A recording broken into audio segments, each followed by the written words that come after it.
네. 로마서 8장을 끝내고 9장으로 들어갈 건데요. 8장 35절 읽어볼게요. 누가 우리를 그리스도의 사랑에서 끊으리요? 환난이나 곤고나 핍박이나 기근이나 적신이나 위험이나 칼이랴. 기록된 바 우리가 종일 주를 위하여 죽음을 당케 되며 도살할 양같이 여김을 받았나이다 함과 같으니라. 봐요. 그리스도가 어디에 계시다고요?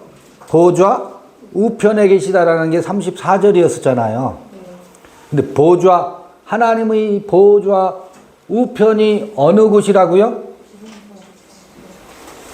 오메가의, 아까 이제 제 표현에 의하면, 그림에 의하면 율법의 시대가 마치고, 아까 오는 세대, 내세, 육신이 내세가 아니고, 육신이 죽은 다음에가 아니고, 하나님의 우편이 우리에게 뭐 하는 것이라고요? 오는 세대예요.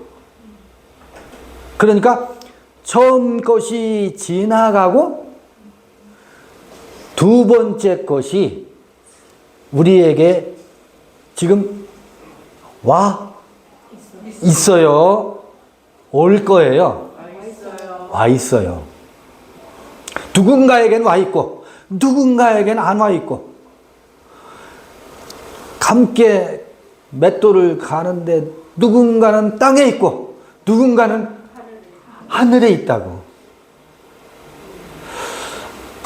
그 보좌 우편에 계신데 뭐라고 하냐면 35절에서는 누가 우리를 그리스도의 사랑에서 끊으리요. 아니 보좌 우편에 있는데 그리스도의 사랑이라고? 그 보좌는 어디이기 때문에 내가 함께 머무는 곳 알파의 때가 아니고 오메가의 때이기 때문에 오메가의 때가 나에게 성큼 덧입혀져 있고 와 있어요. 그 이야기는 비로소 존재의 내가 시작되었고 생명나무로 내가 싹이 틔워졌고 생명나무로 온전하게 자라가지는 것으로 표현을 해보는데 그게 뭐라고? 내가 존재의 나인 거예요. 선악과 법으로 사는 것이 아니고 생명으로 사는 내가 나인 그것이 바울은 그것을 뭐라고 말하냐면 그리스도와 하나 된 나를 그리스도의 사랑이라고 표현한다고. 근데 봐보세요.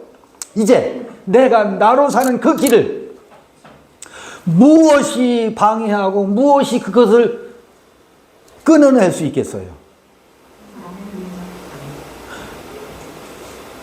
몰랐을 땐 몰라도 이제는 내가 그 무엇인가 휘둘리고 여기를 가서 씨를 받을까 저기를 가서 씨를 받을까 다 짐승의 씨를 받았었다. 그동안은 짐승의 씨를 받았다라는 얘기는 무슨 얘기냐면 자 이렇게 하면 복받아 큰 자가 되고 내가 머리가 될지언정 꼬리가 되지 않고 복을 받을 거야. 이게 전부 짐승의 씨거든. 큰 자가 될 거라고 하는 씨를 받으러 다녔었는데 다 헛되고 헛되더라. 그거는 허위의 나지 본래의 나와는 전혀 상관이 없는 것에 내가 시선을 두고 있었구나. 어떤 이는 그냥 제가 이해하기 쉽게 신천지에 다니는 분들은 신천지에 소속되어 있다라고 하는 그것으로 자기로 삼아요. 이만희를 누구와 동일시해요? 자기와 동일시해요. 그래서 얼굴에 화색이 돌아요. 그걸로 행복하다고. 그걸로 기쁨으로 삼는다고. 참 아버지래. 참 목자래. 여러분, 참 목자와 참 아버지는 누구라고요? 내 안에 그가 나를 나되게 하고, 그가 나를 안내하고 길로 인도하고, 목자는 내 안에 있어요. 아버지는, 참 아버지는 내 안에 있다고. 밖에 있는 것은 그가 누구라 하더라도 기가 막힌 지혜의 말씀을, 그래서 높음이나 기쁨이나 환난이나 곤고나 이런 것들이 그 그리스도의 사랑에서 끊을 수 없대잖아. 어디에 들어선 이들에게는 이 알파의 시대가 끝나고 오메가의 하나님 보좌 우편에 있는 그 그리스도와 내가 하나 된 그에게는 높음이나 기쁨이 그 사랑에서 끊을 수 없대요. 높음은 권세를 가지고 너 내 말을 들을기 안 들을기요. 진리가 여기 있는데 진리 아무리 한다 하더라도 내가 길이고 내가 진리고 내가 생명인 것을 아는 사람은 자기 길을 가지. 그 길을 누가 와서 무엇으로 회방하겠어요? 진리의 기쁨으로 회방하겠어요? 안 돼요. 이제는 고장나 버렸어. 그 길에서는 우리가 경로를 벗어났다고. 어느 경로로 들어섰어요? 오메가의 경로로 들어섰다고. 그 오메가의 경로는 뭐예요? 내가 나. 그리스도가 어디 계시다고요? 보좌 우편에. 그 보좌 우편이 어디라고? 거기. 그 길을 들어선 이들은요, 그 무엇이 회방하지 못해요. 거기 여러 가지가 등장하죠. 누가 우리를 그리스도의 사랑에서 끊으려? 환난이나 곤고나 핍박이나 기근이나 적신이나. 적신은 뭐예요? 완전히 발가 벗기는 거죠. 발가 벗겨졌어. 우리는 발가 벗겨졌어요. 무엇으로 옷 입었었는데? 후아가 나무로 옷 입었었잖아요. 아니, 선으로 옷 입었었잖아. 선으로, 착한 것으로 옷 입었었잖아요. 무엇으로 옷 입었었어요? 충성심으로 옷 입었었잖아요. 무엇으로 옷 입었었어요? 재산을 팔아가지고 교회에다 헌신하는 것으로 옷 입었었잖아. 성경 공부 열심히 하는 것으로 옷 입고 성경 백독한 것으로 옷 입었었잖아. 어디 충성 경쟁에서 여기 계신 분은 뒤져본 적이 없었죠. 그것으로 옷 입었었잖아.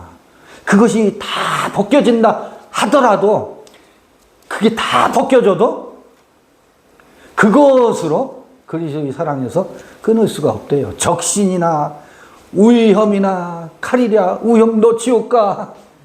그러면 너 지옥 가. 뭐래더라? 한 번 비침을 받고 타락한 자는 다시 어떻게 할 수 없다고? 회개케 할 수 없나니 나는 이제 글렀어. 다시 돌이킬 방법이 없대. 그런 것들이 이 길을 뭐 한다고요? 회방하지 못한다고요. 그런 협박이. 위험이나 칼이랴. 그거 히브리서 6장 번역이 잘못된 거예요. 한 번 비침을 받고 타락했다라는 것은 가나안에 들어갔다가 어디로 가요? 바벨론으로 가는 얘기거든.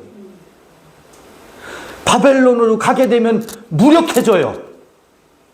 머리는 깨달음은 많은데 어떻게 무력해지는지 아세요?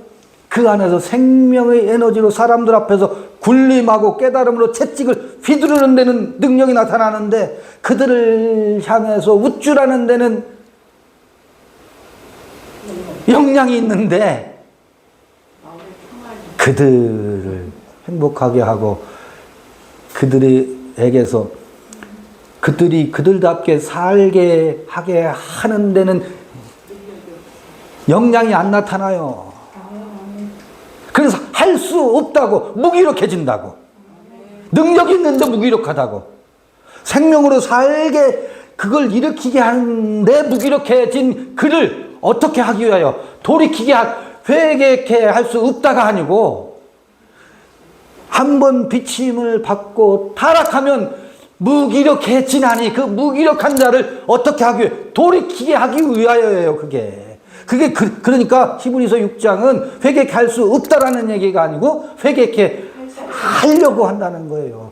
그 얘기는 무슨 얘기는 바벨론에서 다시 어디를 향하게 한다고요? 다시 가나안 땅으로 돌아오게 하기 위해서 히브리서 기자가 그 글을 쓴다는 얘기거든. 근데 그거를 타락하게 되면, 바벨론에 잡혀가게 되면 생명에 대해서 무기력해진다는 얘기를 회개케 할 수 없다라고 하는 것을 번역해 놨다고. 이 기가 막힌 얘기죠. 아니라고요.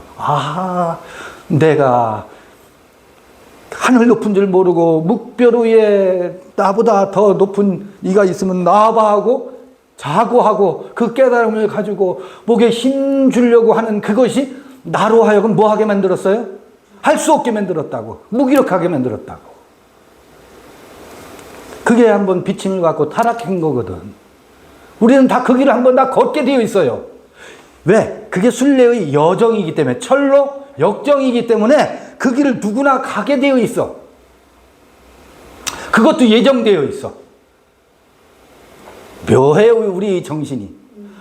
그런데 거기서 다시 돌이켜서 비로소 내가 나로 가는 그 길에 들어서게 되면 이제 누군가 깨달았다고 바벨론의 그 묵별의 지혜를 가지고 와서 높은 산, 거기 뒤에 나와. 거기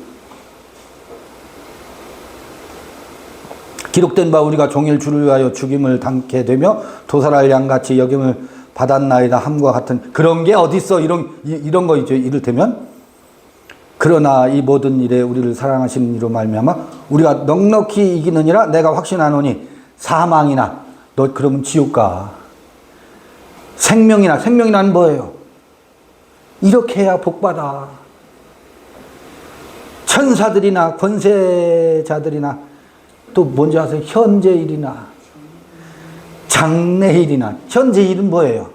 언제까지 그러고 살텨? 에? 장래일은 이 다음에 지옥 간다니까. 천국 갈게요, 지옥 갈게요. 그런 것들이 나의 나됨의 길을 가는데 회방한다 못한다? 절대 이제 영향을 안 받아요. 영향을 미치질 못해요. 장래일이나 능력이나 누가 능력 받았다는 등, 그 다음에 높음이나, 이 높음이라는 게 실제로 여기 이 높음이라고 표현되는 것은 이건 그 높은 곳이에요. 장소적으로 높은 고소공포증, 높음이나 깊음이나, 이게 이 높음의 은유는 아까 얘기한 두로왕의 자리예요. 두로왕의 자리. 그 높음이나 깊음이나, 깊음 뭐겠어요? 높고 높구나, 깊고 깊구나 하는 타인의 높음과 타인의 깊음이 나를 어쩌지 못해요. 보좌 우편에 있는 그리스도와 하나 된 나, 이제는 내가 아무리 못나도 내 꼴대로 살 거다. 이 내 꼴이 나다라고 하는 그 길을 가는 그것을 회방할 방법이 없어요. 아니, 예전에는 잘 갔었지. 우리 전문가였잖아요. 다른 아무 피조물이라도, 다른 아무 피조물은 뭐예요? 그건 너고. 그래, 좋아. 맞아. 그대에게 그 진리야. 근데 나에게는 진리가 아니야. 그대에게 만들어진 그대의 모습일 뿐이지. 어쩌라고? 나는 나의 길을 갈 수밖에 없어요. 그리스도와 하나 된 이 생명의 길을 이제는 그 무엇도 회방할 수 없다.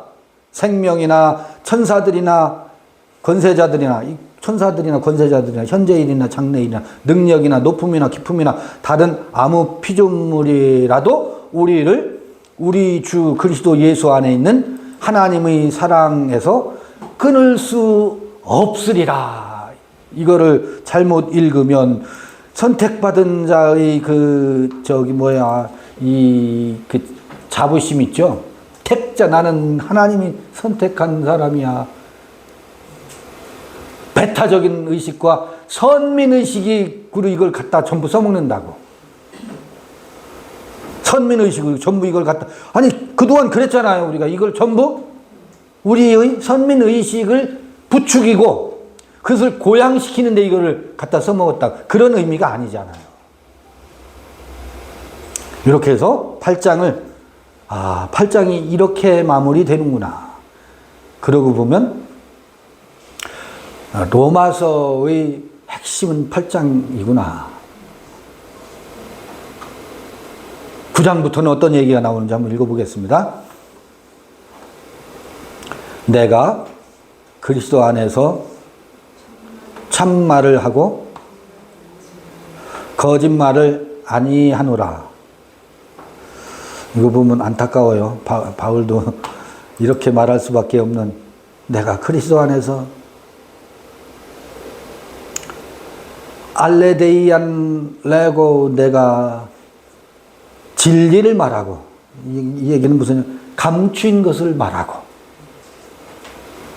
그리스도 안에서 감추인 것을 말하고, 진리를 말하고, 드러내어 말하고, 숨어있는 것을 드러내어 말하고, 그 다음에 푸슈도마이 거짓을 말하지 않는다. 그리고 마루투루세스모이, 여기 봐봐요. 마루투루세스모이, 마루투루세스, 이게 마루투류오, 번역은 뭐라고 되어 있어요? 더불어 증거하노니, 그러죠? 요거 숨이 뭐예요? 말티레오, 같이 간증하다, 함께 증언하다, 공동으로 말하다, 그러죠? 증거하는데 일방적으로 말하는 게 아니라 함께, 마르투리오, 함께 증거한대요. 이게 교제예요. 함께 증거하는 것이. 지금 여러분 보세요.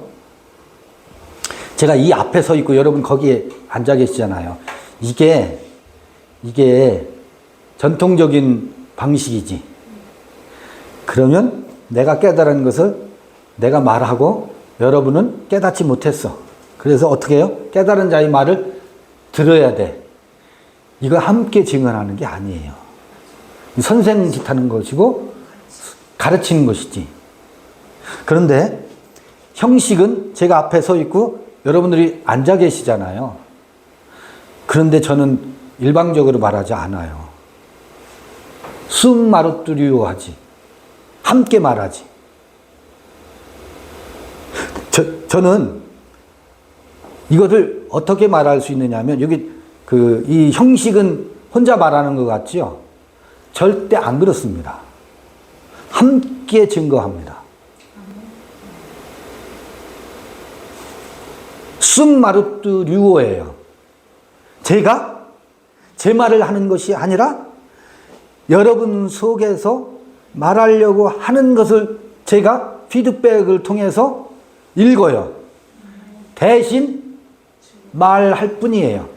내게 있는 것과 여러분 속에 있는 것을 끄집어내서 제가 함께 마르뚜류어 하는 것이지, 함께 증거하는 것이지, 형식적으로 제가 혼자 말한다고 해서 제가 깨달은 것을 가르치려 온 게 아니에요. 가르치지 않습니다.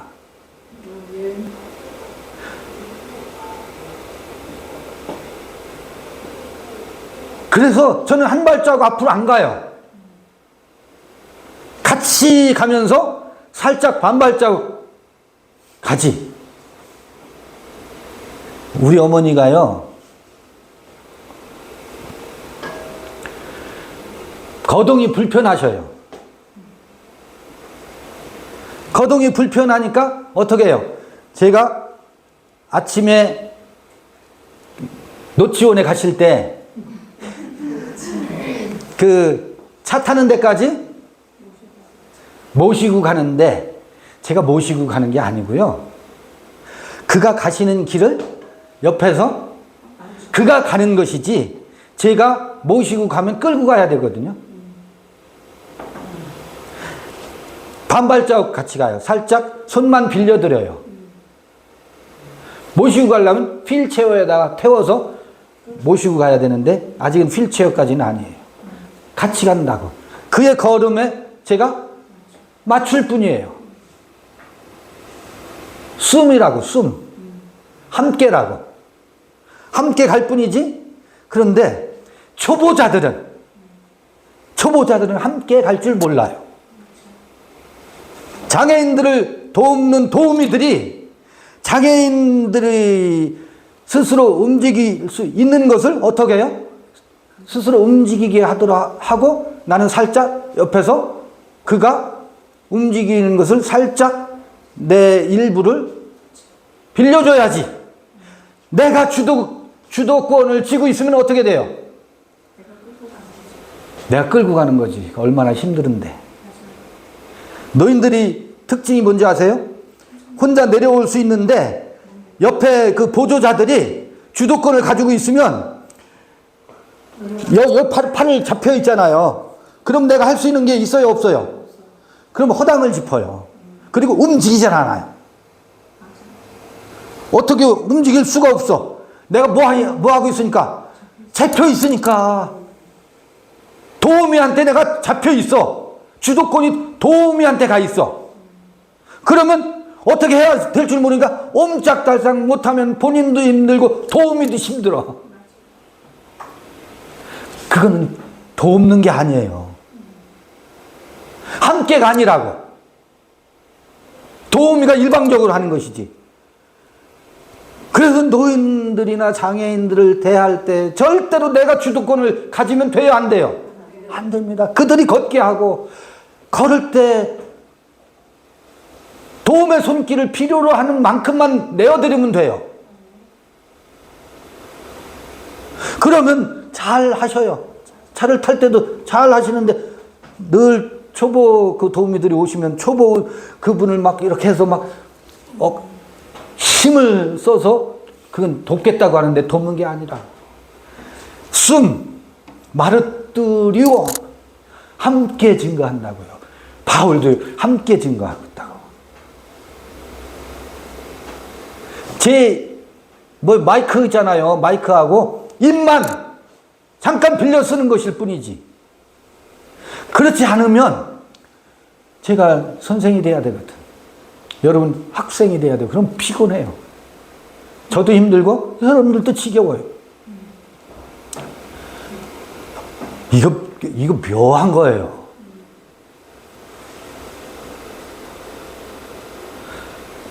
지금 함께죠? 네. 어떤 이들은 함께가 아닐 수도 있어. 야, 더불어 증거하는구나. 바울도 혼자 증거하는 게 아니구나. 수신자들과 함께 증거하고 있구나. 이 편지를. 수신자들이 상태에 맞게 지금 이 로마서를 쓰고 있는 거라고요. 아, 내가 그리스도 안에서 참말을 하고, 이건 이제 우리식으로 번역해놓으면 숨겨져 있는 것을 드러내고 거짓을 아니하노라. 더불어 증거한다. 단어 공부 한 셈인데요. 그러면서 내게 큰 근심이 있는 것과 마음에 그치지 아니하는 고통이 있는 것을 내 뭐가? 양심이 성령 안에서 나로 더불어 증거하노니, 이렇게 되어 있는데, 여기서 우리가 성서를 읽을 때 지금 숨마르투리우세스라는 그 함께 증가한다는 말이 있는데 여기 양심이란 말이 무슨 말이냐면 순 이것도 이 앞에 숨이나 순 같은 말이에요. 함께 순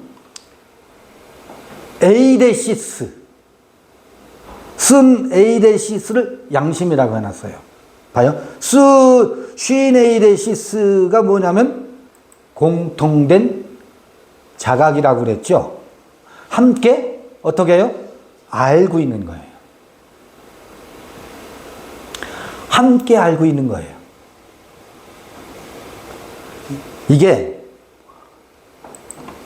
사전에는 공통된 지각, 도덕적 의식, 양심, 컨시언스 이렇게 번역되어 있어요. 근데 이제 여기서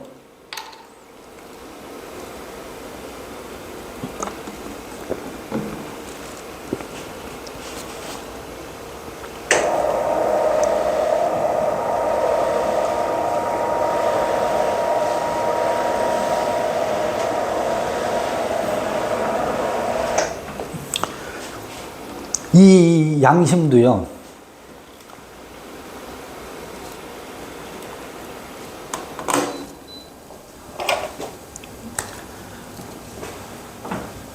컨인데 컨시언스, 순,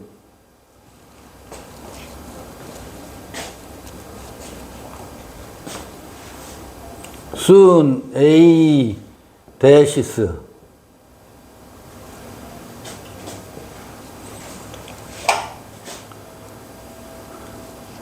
순 에이데시스. 이게 순이 함께라고 그랬죠? 함께. 에이데시스, 이건 지각하다, 알다. 요걸 번역을 뭐라고 했어요? 양심이라고 했잖아요. 아까 이런 그림을 그린 바 있었어요. 율법의 때. 그 다음에 이렇게 한번 그려봤었어요. 오메가의 때, 알파의 때. 양심도요. 양심도 요때의 양심과 요때의 함께 아는 것이 다르다고.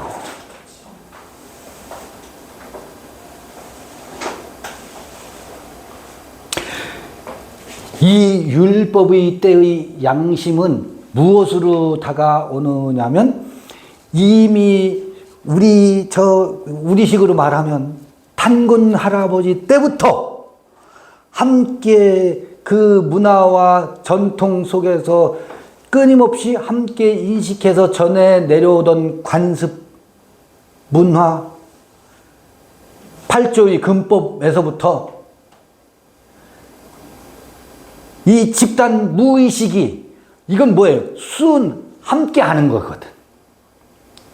함께 하는 게 타자들이 함께 알던 것을 나에게 일방적으로 줄지켜서 나도 그 알매 함께 동참한 것을 일컬어서 양심이라고 말한다고. 그런데 함께 아는 것이 엄마 아버지가 야 이놈아 이렇게 살아라, 이렇게 사는 거야, 이렇게 살아야 돼 라고 한 것을 내 인식의 세계에서 그것을 수납해서 그게 내 안에 자리를 잡고 있어요. 그런데 내가 살다가 보니까 그 함께 알고 있는 것과 반해 늘 내 속에서의 욕망은 사람들이 요구하는 것을 늘 뭐 하고 있어요? 거스른다고. 함께 아는 것은 무엇인가를 나한테 당위로 요구하는데 이렇게 해야 된다를 요구하는데 나의 욕망은 이것과 늘 어게인스트 한다고, 안티 한다고. 그럴 때 뭐라고 하냐면 사람들은 양심이 어떻다고요? 가책을 느낀다거나 양심이 나를 고소한다 그러지. 그때 양심은 누구 거예요? 내게 아니에요. 다른 이들이 나한테 뭐 한 거예요? 집어넣어줘서 내가 단지 함께 알 뿐이지. 그래서 이때의 양심은 내 것이 아니라 타자의 것이에요. 그런데 이거를 뭐라고 했느냐면, 하늘의 별이 반짝이는 것처럼 내 안에도 이 도덕률이 이렇게 살아야 된다라고 하는, 이렇게 살아야 된다라고 하는 게 뭔지 아세요? 선하게 살아야 된다? 착하게 살자. 이 도덕률이 내 안에서 양심의 소리가 들려온대. 이게 하나님의 소리래. 그런데 이게 하나님의 소리인가? 여기에서 윤리가 출발해요. 여기에서 하나님이 증명되고, 자, 이 양심의 소리는 하나님이 있기 때문에 내 안에서 양심의 소리가 들려오는데, 이 착하게 살라라고 하는 것이 있는 까닭은 지고지순하게 참으로 최고의 선인 존재가 있기 때문에 나한테 착하게 살라라는 소리가 들려오는 거 아니냐. 그 이야기는 착한, 이걸 숨은 본음이라고 하죠. 최고선이라고 하고, 그 착한 존재가, 불멸의 존재가 있다. 그럼 이 착하게 살라는 소리가 들려오는 까닭은 착함의 본체가 있기 때문이고, 그 이야기는 그거를 듣게 되면 내가 영원히 착한 세계에서 살 수 있음을 입증하는 게 아니냐라고 신을 여기서 존재 증명하려고 모든 신학자들이 그 짓을 하고 있거든요. 그런데 이때의 착한 건 뭐예요? 강도라고. 이게 나를 속이고 짓밟는, 율법 이전에도, 모세 이전에도 양심이 법이 되어서 우리를 뭐 한다고 그래서 끊임없이 송수한다며. 이게 하느님이 아니라, 이게 도적이고 강도네. 그런데요, 그래서 이때의 양심은, 알파 시대의 양심, 함께 아는 것은 이건 타자요, 이거는 강도라고. 선이 강도라고. 선이 악이고 악이 선이야. 강도야. 이 양심이 실체예요, 이게. 그런데 오메가 시대에도 뭐가 있어요? 함께 아는 게 있어. 여기서도 함께 아는 게 있다고. 순,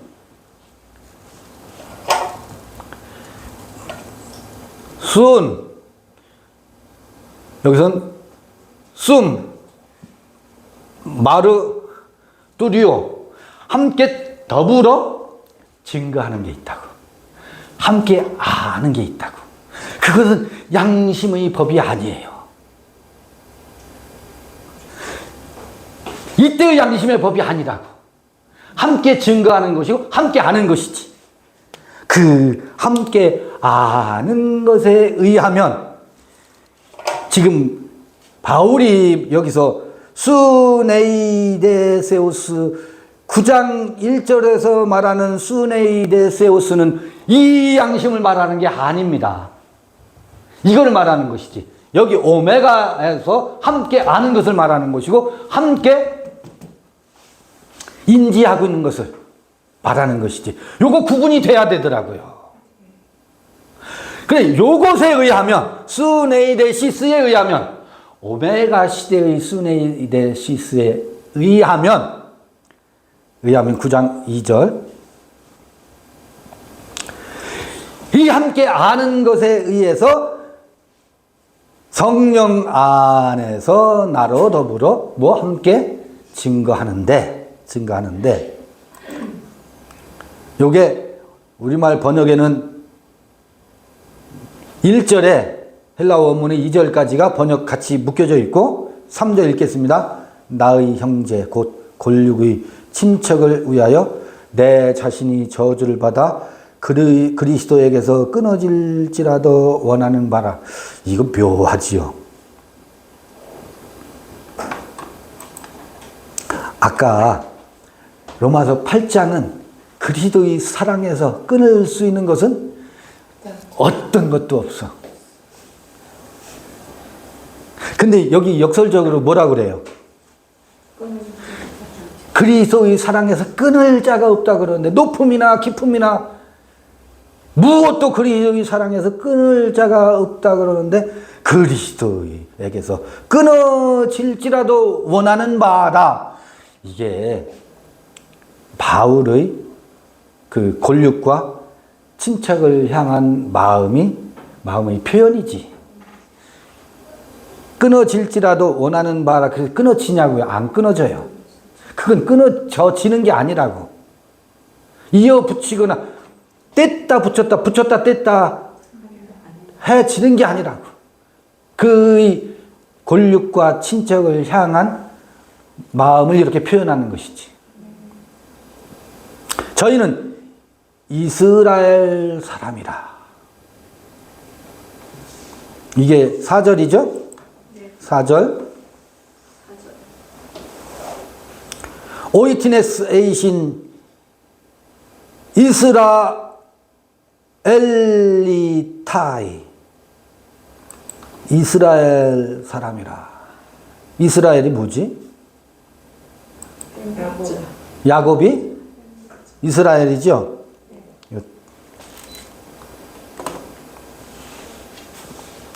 야곱의 후손이라는 거지. 근데 야곱의 후손인가? 저에게는 피오데시아 양자라고 했는데 아들됨이에요. 이게 양자로 번역되어 있는데 아들됨. 아들인데 아들됨. 아들다움과 영광과 언약과 율법을 세우신 것. 이것도 어미로 노모 데시아라고 되어 있는데, 봐요. 여기 피오스에다가 요 데시아라는 어미가 붙어서 아들다움이죠. 그 다음에 노모스라는 게 율법이거든. 여기에 데시아가 붙죠. 데시아. 그러면 율법을 세우신 것 그랬죠. 그러면 이건 뭐야? 율법다움. 데시아라는 노모스에 붙어 있는 그 전미어. 그 율법을 세우신 것이다. 아니면 율법다움이 어떻게? 그 다음에 카이 라트레이아.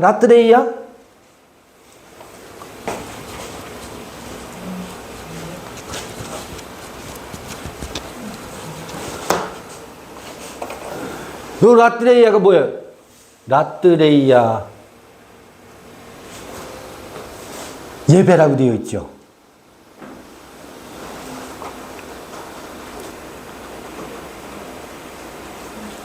라트레이아. 그리고 뭐다? 에판겔리아의 약속들. 이런 것들이 누구에게 주어졌다고? 권력과 친척에게 주어졌다고. 그 후손들에게. 그러면 이 권력과 친척들은 누구를 얘기하는 거겠어요? 로마에 있는 유대인들에게 하는 말이라고. 그러면 봐봐요. 이 라트레이아는 뭐예요? 예배 두 요소 있죠. 원래는 라트레이아가 아니고 뭐였죠? 프로스 퀴네오. 예배하는 자가 이 산에서도 말고 예루살렘에서도 말고 예배할 때가 오나니 할 때는 라트레이아가 아니에요. 프로스 퀴네오지. 그럼 이 라트레이아는 뭐예요? 뭐겠어요? 영어로 하면 워십이 아니라 워십이 있고 요거는 뭐라고? 여기 서비스라고 되어 있잖아요. 제 동영상을 보셨던 분들은 이미 다 했던 얘기를 반복하는 건데, 여기서는 워십이 아니고 라트레이아라고. 예배. 이게 아까 얘기한 그리스도가 계신 곳이 어디라고요? 보좌 우편이라며요. 보좌 우편이 어디라고요? 골방이란 말을 했었잖아요. 골방에서는 뭐해요? 브로스 퀴네오를 한다고, 입을 맞춘다고, 워십을 한다고. 그럼 골방에만 있어요? 우리는 어느 때든지, 저도 여기서요, 지금 이렇게 말을 하고 있지만 저는 산매에서 지금 말하고 있는 거예요. 산매에 들어가서 말하고 있는 거라고. 골방에서 말하고 있는 거라고. 근데 골방에서 입맞춤하면서 말하고 있는 것, 입맞춤하는 것은 워십이요, 말하고 있는 것은 서비스거든. 라트레이아거든. 우리는 골방 안에만 있을 수 없, 그 들어가며 나가며 꼴을 얻는다라고 하는 것이 그거거든요. 그게 라트레이아예요. 그래서 그 주보에는 전부 주보 순서할 때는 이 서비스로 되어 있다고. 워십으로 되어 있기보다는. 그럴 때 이 예배의 두 요소예요. 아, 이런 거를 예배라고 하는구나. 라트레이아와 약속들이 있고, 약속이라는 게 뭐겠어요? 언약이라는 게 이 언약 신약이라는 말도 있어요. 모든 인생은요, 두 가지 언약이 있어요. 구약이 있고 신약이 있어요. 구약은 내가 큰 자가 될 거야. 너는 이 다음에 축복받은 자가 될 거고 큰 자가 될 거야 라고 하는 율법 시대의 약속이 있어요. 그때의 하나님은 전지전능하고 무소부재하신 하나님이야. 모든 사람들은 그 약속을 붙잡고 살아. 큰 자가 되려고 하는 그것을 소망으로 삼고 산다고. 모든 인생들이 그게 소망이라고, 그게 약속이라고. 그건 누가 약속해요? 우리의 전통이, 우리의 부모가, 우리의 사회가, 야, 너는 이렇게 하면 성공할 거야. 공부 열심히 해봐. 너는 큰 자가 될 거야. 위에 있고 머리가 될지언정 꼬리가 되지 않을 거야. 모든 종교, 모든 학문, 모든 교육, 그 교육 시스템은 무엇을 약속해요? 큰 자가 될 것을 약속해요. 천국에서도 큰 자가 될 것을 약속한다고. 근데 그 약속이, 그것은 큰 자가 되려고 하는 그 약속은 노예로 사는 거라고. 종으로 사는 거라고. 바로 밑에서 채찍질을 받으면서 사는 게 인생들이야. 큰 자가 되려고 하는 것은 질질 끌려서 살았잖아, 그동안. 우리의 삶이 그렇잖아요. 그게 약속이에요. 언약이라고 하는 것으로 표현되어 있는데, 인생은 누구나 그런 약속을 받고 살게 되어 있어요. 처음의 약속은 뱀이 주는 약속이라고.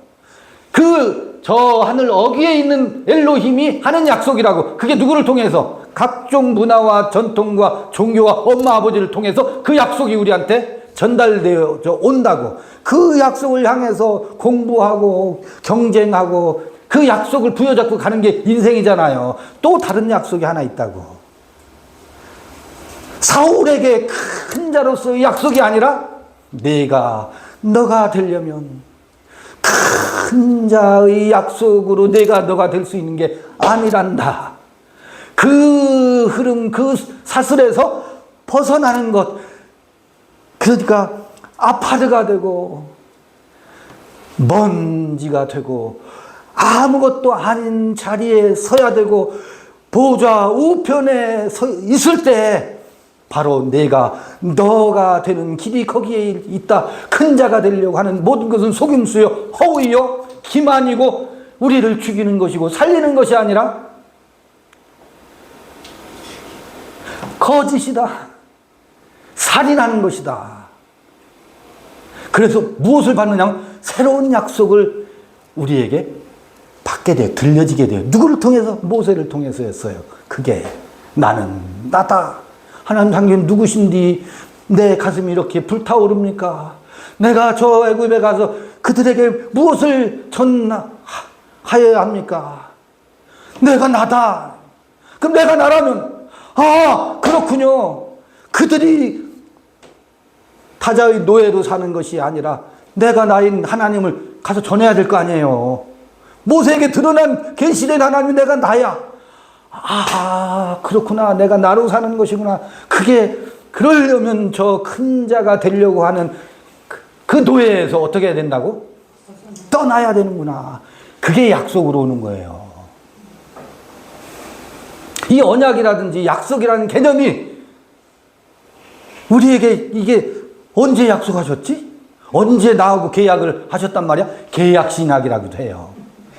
계약신학. 내가 언제 계약했지? 하나님과 내가 언제 계약했지? 언제 계약하겠어요? 큰 자의 약속은 우리 받았죠? 그러니까 큰 자가 되려고 하는 삶을 살다가 이게 뭐야? 이게 노예로 사는 것이구나. 거기서 지쳐나가 떨어질 때 새로운 약속을 받게 된다고. 새로운 언약을 모세를 통해서, 선진들을 통해서 내 안에 깊은 곳에서, 은밀한 곳에서 들려지는 소리에 의해서 우리는 새로운 언약을 받게 되거든. 근데 그 언약을 받게 되면 아직 오지 않았지만 올 나를 향해서 우린 뭐예요? 나아가는 거예요. 그래서 출애굽이 시작되는 겁니다. 큰 자의 그 이데올로기와 그런 시스템에서 한 걸음 내딛는 거거든. 이게 언약을 부여잡고 간다고. 이거를 누구에게 했느냐면 이스라엘에게 했다. 내 골육 친척들에게 그 약속이 있었는데 그들이 어디로 갔어요? 다시 유대교로 갔네. 그들에게 이미 그 언약이 전해졌었는데 다시 옛 언약으로 한 거예요. 옛 언약으로. 구약과 신약이 있다니까. 처음 언약이 있고 두 번째 언약이 있다고. 이게 언약의 형태예요. 그거는 어느 순간 그렇게 첫 번째 언약은 나와 상관없이 나에게 이 사회가, 이 부모가, 종교가 그렇게 우리에게 약속이 일방적으로 왔지. 두 번째도 약속이 일방적으로 오는 거예요. 내가 언제 사인한 적 있어요? 사인했죠. 나도 모르게 아멘 했잖아. 큰 자의 사인했잖아요. 첫 번째 언약에도 사인을 했고 두 번째 언약에도 우리가 사인을 합니다. 맞습니다. 그렇고요 말고요. 그렇지요. 그 길이 나의 길이지요. 하고 여러분 이 손을 들어 사인한 게 아니라요. 이 손보다 더 기가 막힌 마음의 손을 들어서 마음에서 수납해서 아무렴 그래야지 그렇고 말고요 하고 뭐 했어요? 내가 계약서에 사인했어. 안 했다고요? 한 적이 없다고? 인생이 그렇게 돼 있어요. 일방적인 약속에 우리는 아멘하고 마음에서 연명 처리했어요. 사인했어요. 나도 하고 너도 하고 우리 모두가 다 하신 겁니다. 나도 모르는 사이에 계약을 맺었더라고. 부동산 뺏기게 생겼어. 부동산 뺏겨야지요. 처음 언약에서 쌓아놓았던 그 모든 부동산 다 버려야 돼. 이들에게 약속했었는데 그 언약을 받아들인 내 권력과 친척들이 이 바울의 그 동족을 향한 마음을 표현하고 있어요. 5절 조상들도 저희 것이요 육신으로 하면 그리스도가 저희에게 나셨으니 예수의 육신의 족보를 살짝 언급하는 거예요. 의미 없는 것이지만 그들에게 향한 마음을 표현하는 거지. 육신으로 하면 그리스도가 예수가 다윗의 그 후손으로 태어났다는 얘기를 하는 거예요. 이 다윗의 후손 족보가 나오지요.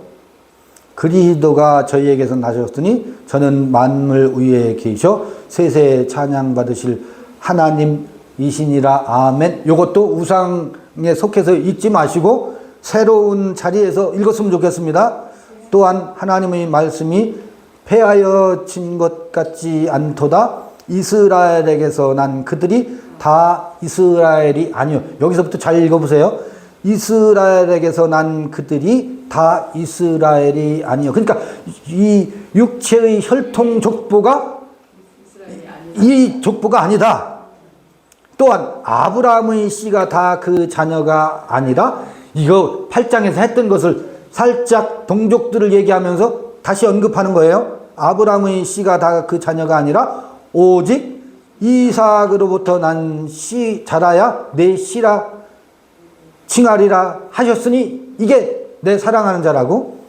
곧 육신의 자녀가 하나님의 자녀가 아니라 오직 약속의 자녀가 희로 여기심을 받느니라. 이때 약속의 자녀는 두 번째 약속이에요.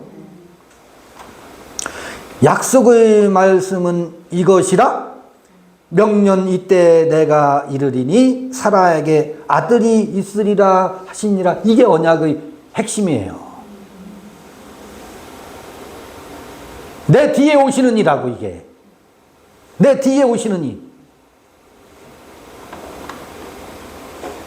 하시니라.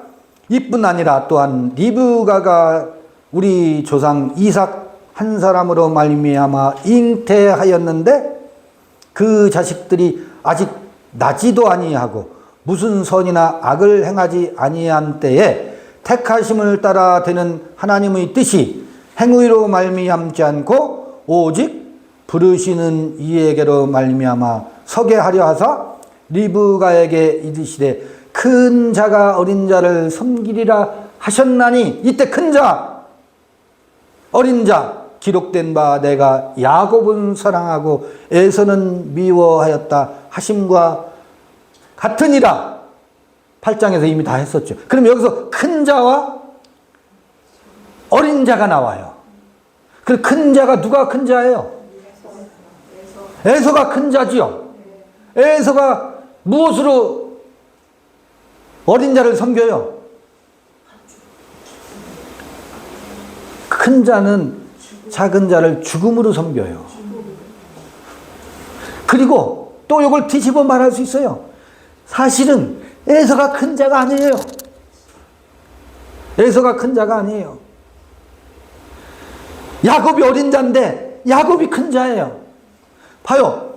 약복강 가에서 씨름을 하고 뭐 여러 가지 곡절을 에서와 이제 야곱이 만나지요. 다시 만나는데 야곱이 뭐가 돼 있어요? 절뚝발이가 됐죠. 절름발이가 됐어. 제대로 걷질 못하고 절름발이가 됐네. 그러니까 누구의 마음이 동해요? 에서의 마음이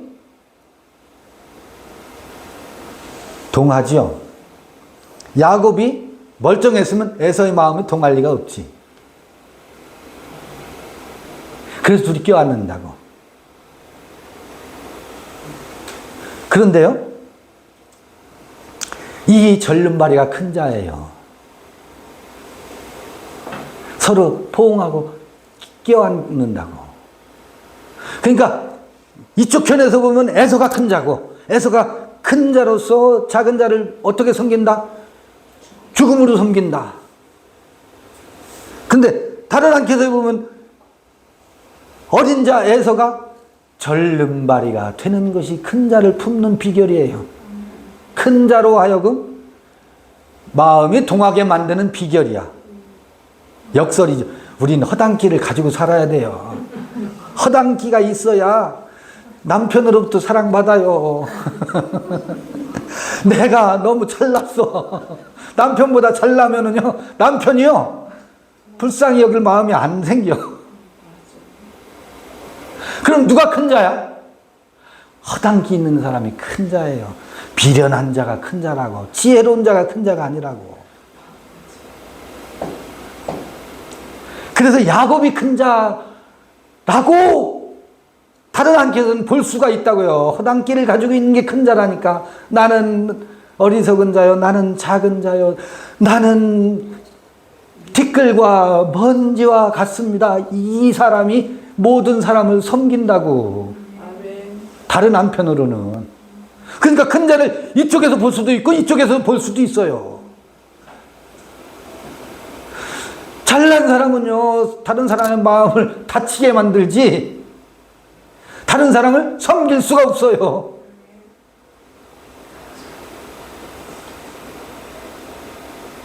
이렇게 키도 좀 작고 허당 기가 좀 있고 허튼 소리도 좀 하고 하는 사람들의 마음을 편하게 하거든. 그러니까 야곱이 큰 자예요. 작은 자가 큰 자라고. 봐요. 노인은 누구에게 가서 생명의 처소에 대해서 들으라? 어린아이에게 가서 들으라. 그럼 그때 누가 큰 자야? 노인이 큰 자지? 아니에요. 어린아이가 큰 자라고. 바꾸면 이렇게 보면 노인이 큰 자지. 그런데 어린아이는 작은 자지. 생명의 처소에 대해서 섬김을 받으려면 어린아이에게 가서 생명의 처소에 대해서 물으라고 하잖아요. 아, 어린아이가 큰 자구나. 생각하기에 달렸다가 어느 편에서 보느냐의 큰 자의 문제는 큰 자가 어린아이를 섬기게 되어 있어요. 어린 자를 섬기게 되어 있다고. 그러면 어린 자가 큰 자요? 큰 자는 어린 자라고. 역설이 숨어 있다고요. 반드시 이 삶의 지혜가 거기 있어요. 아하. 아까 그림에서 이 오메가 시대의 삶은 큰 자로구나. 아니, 큰 자가 아니니까 큰 자라고. 아무것도 아니기 때문에 아무것도 텅 빈 그곳이 모든 것을 품을 수 있는 자리라고. 그 묘한 게 있죠? 이뿐 아니라 리브가가 우리 조상 이삭 한 사람으로 말미암아 잉태하였는데 그 자식들이 아직 나지도 아니하고 무슨 선이나 악을 행하지 아니한테 무엇을 따라? 택하심을 따라라는 게 이런 의미예요. 미리 정해진 바에 따라서. 선택교리를 오해한다고. 되는 하나님의 뜻이 행의로 말미암지 않고 오직 부르시는 이에게로 말미암아 서게 하려 하사 리브가에게 이르시되 큰 자가 어린 자를 섬기리라 하셨나니 기록된 바 내가 야곱은 사랑하고 에서는 미워하였다 하심과 같으니라. 그런즉 우리가 무슨 말 하리요? 하나님께 불의가 있느냐? 그럴 수 없느니라. 누구는 택하고 누구는 택하지 않고 그 논쟁이 있죠. 그 프레임으로 가면 아니 하나님은 뭐야? 누구는 이뻐하고 누구는 미워한단 말이야 라고 하나님의 무엇을 따져요? 불의를 지금 질타하잖아요. 이 도그마에 찌들려 있는 사람들은. 그럴 수 없느니라. 모세에게 이르시되 내가 긍휼히 여길 자를 긍휼히 여기고 불쌍히 여길 자를 불쌍히 여기리라 하셨으니 그런즉 원하는 자로 말미암음도 아니요 다른 박질하는 자로 말미암도 아니요 오직 긍휼히 여기시는 하나님으로 말미암음이니라. 그러니까 나는 할 일이 없다 그 얘기가 아니에요. 이것도 또 오해하면 안 돼요.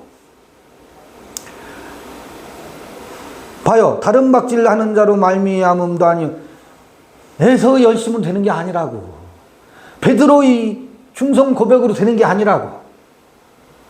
오직 긍휼히 여기시는 하나님으로 말미암음이니라. 하나님은 베드로의 내가 목숨을 바치겠습니다. 그것을 뭐 한다고요? 긍휼히 여기지 않아요. 성경이 바로에게 이르시되 내가 이 일을 위하여 너를 세웠으니 곧 너로 말미암아 내 능력을 보이고 내 이름이 온 땅에 전파되게 하려 함이로라 하셨으니 그런즉 하나님께서 하고자 하시는 자를 긍휼히 여기시고 하고자 하는 자를 강팍해 하시느니라. 틀림없이요. 우리가 바로의 세계관으로 살게 되면 우리 마음이 강팍해져요. 왜? 우리는 더 강한 자가 돼야 되니까. 큰 자가 돼야 되고 이겨야 되니까. 큰 자는 큰 자가 아니라고. 그 바로의 세계관으로는 우리는 강팍하게 될 수밖에 없어요. 긍휼히 여길 자를 긍휼히 여기고 강팍해 할 자를 강팍해 한다고. 그게 정해져 있다고. 내가 내게 말하기를 그러면 하나님이 어찌하여 허물하시느냐? 누가 그 뜻을 대적하느냐 하리니 이 사람아 내가 네 귀에 감히 하나님을 힐문하느냐? 지음을 받는 자가 지음을 받은 물건이 지은 자에게 어찌 나를 이같이 만들었느냐 말하겠느냐? 이게 유럽 사람의 특징이야. 이런 게 바울 이 서신에 기록되어 있어서 지금도 자유의지가 있느냐 없느냐 이 토론을 하게 만들어놨다고. 토기장이가 진흙 한 덩이로 하나는 귀 쓸 그릇을 하나는 천이 쓸 그릇을 만드는 권위 없느냐? 이렇게 해서 하나님을 이 지성소의 하나님을 저기 바깥에 있는 하늘 어기의 하나님과 사람들에게 혼선을 일으킬 만한 듯한 표현을 써놔가지고 지금 이렇게 혼란해졌어요. 바울도 책임이 있는 거예요. 이런 표현을 막 남겨놔서. 근데 유럽인들의 특성이 논리적이어야 된 특성이 있어요. 아주 지독해요. 로마 사람들의 그런 특성이 있거든. 그들에게 복음을 전하려다 보니까 그런 거라고. 만약에 바울이 중국으로 왔거나 인도로 왔거나 중국으로 왔으면 이런 표현이 안 나왔을 거예요. 중국 사람들은 이렇게 많은 말이 필요치 않거든. 선문답 몇 마디면 되거든.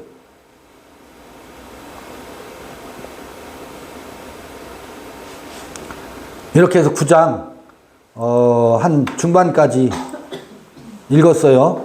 이런 흐름으로 다음번 9장 시간이 많이 지나가서 오늘 9장 읽기는 여기까지만 하고 다음번에 계속 하도록 하겠습니다.